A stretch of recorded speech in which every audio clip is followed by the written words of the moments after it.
back talking some more Season 3 of Harley Quinn on the channel with Episode 7. Last episode was kind of a bit of a detour. We did have an episode centered around Joker becoming mayor, but now we're finally back on track with the main story with another very fun episode of this season. Now that we're back centering the story around Harley and Ivy, we are back to trying to save Frank because now that we know he has been kidnapped by Bruce Wayne, I mean, the plan itself, it's a pretty simple plan altogether. Just go find Bruce Wayne at the gala, kidnap him, and torture him, and get back Frank, find out where he is. In most instances, it would probably take a bit more planning to go try and kidnap Batman, but Harley Quinn is a very different show. The entire crafting of this plan only has one major hurdle, and it is a big one. It's the fact that Ivy doesn't feel well because she keeps going into the green trying to find Frank, and it seems like it's really taking its toll on her to the point where she feels so physically ill that she can't go out, which does open up opportunities for one of the other members to join her on this little excursion, but unfortunately that is not really going to be the case here. Everybody else in the team has some sort of excuse for why they can't tag along with Harley. You got Clayface, who's too busy with his obligations portraying Billy Bob Thornton. Selina is the one that is the most frustrating to me because if Selina really wanted to, she could have actually probably solved this much faster. She just doesn't want to be around Bruce Wayne at all after they broke up.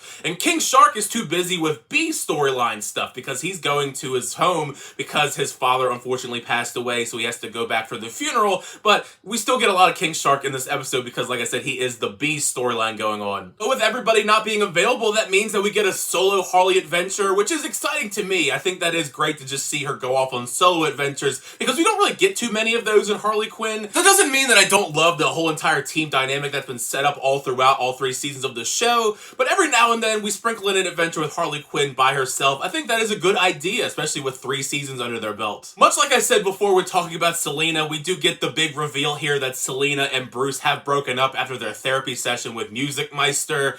Bruce is the one out of the 2 that is taking it a bit harder. I feel bad for poor Bruce. He is very clearly disheveled when we do see him in the episode, to the point where even Barbara and Dick Grayson are trying to console him, and the only reason that Bruce ends up even going to that gala in the first place is the potential idea that Selina might be there to talk things through. The gala section of this episode by far is my favorite part of the entire episode. It's a lot of fun seeing Harley try and sneak into this gala as a harpist, and then she is stopped by Barbara Gordon, Batgirl, in the elevator, and there is some tension there because it seems like Barbara Gordon has been kind of clingy, at least in Harley's definition of the word clingy. I don't know, to me at least it just seemed like Barbara Gordon was trying to just be friends with Harley Quinn, and Harley Quinn finds that very annoying to the point where they're just bickering back and forth in the elevator and then fighting about it physically. We also soon learn that this gala seems to be a prime spot for crime. Harley's in there trying to capture Bruce Wayne, and at this very same time, the Mad Hatter and his henchmen are there because he has these mind-controlling hats that were alluded to by Barbara Gordon earlier, and they inevitably get captured by the Mad Hatter's henchmen. I'm not entirely sure during all of this where Dick Grayson is, or Robin, or even Batman, but, you know, they're captured, they gotta figure stuff out on their own. They do really play up the creepiness factor for Mad Hatter here, him just being a weirdo completely, even though it seems like he's kind of trying to not be a weirdo, but he is still doing weirdo creep-like things in the process. Even if I do think it is kind of lame that Selina isn't interested at all in helping out the situation, it was funny when we do pan back to her because she is back at the house taking care of Ivy while they're trying to take out Bruce, and she's like using her whip to take out all the different vines while Ivy's stuck in the green. You got cats being wrapped up in vines in the process too. That was a really funny gag, along with the opening gag where we see Ratcatcher on the TV, and it seems like he's in love with rats. Just fun little funny moments like that I think really add a lot of charm to this show. Now to touch upon King Shark's storyline, because like I said, he is the B storyline in this show. Very refreshing. It's great to see him get the spotlight once again, because one of the things I have not liked about Season 3